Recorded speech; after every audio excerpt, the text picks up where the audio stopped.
ہر چیز کا ایک موقع اور ہر کام کا جو آسمان کے نیچے ہوتا ہے ایک وقت ہے۔ پیدا ہونے کا ایک وقت ہے اور مر جانے کا ایک وقت ہے۔ درخت لگانے کا ایک وقت ہے اور لگائے ہوئے کو اکھاڑنے کا ایک وقت ہے۔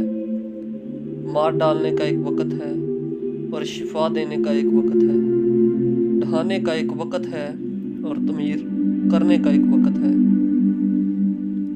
رونے کا ایک وقت ہے اور ہنسنے کا ایک وقت ہے۔ غم کھانے کا ایک وقت ہے اور ناچنے کا ایک وقت ہے۔ پتھر پھینکنے کا ایک وقت ہے اور پتھر بٹورنے کا ایک وقت ہے۔ ہم آغوشی کا ایک وقت ہے اور ہم آغوشی سے باز رہنے کا ایک وقت ہے۔ حاصل کرنے کا ایک وقت ہے اور کھو دینے کا ایک وقت ہے۔ رکھ چھوڑنے کا ایک وقت ہے اور پھینک دینے کا ایک وقت ہے۔ پھاڑنے کا ایک وقت ہے اور سینے کا ایک وقت ہے۔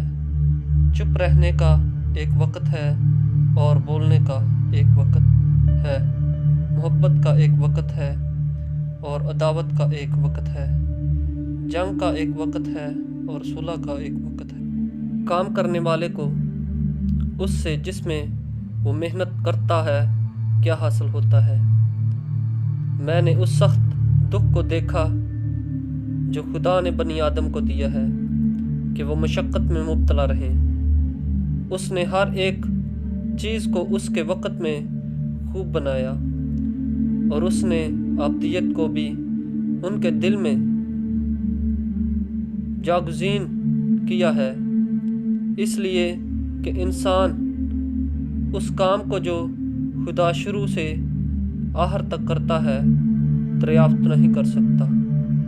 میں یقیناً جانتا ہوں کہ انسان کے یہی بہتر ہے کہ خوش وقت ہو اور جب تک جیتا رہے نیکی کرے، اور یہ بھی کہ ہر ایک انسان کھائے اور پیے اور اپنی ساری محنت سے فائدہ اٹھائے۔ یہ بھی خدا کی بخشش ہے۔ آمین۔ وائز اس کا 3 باب پہلی آیت سے 13 آیت کے آخر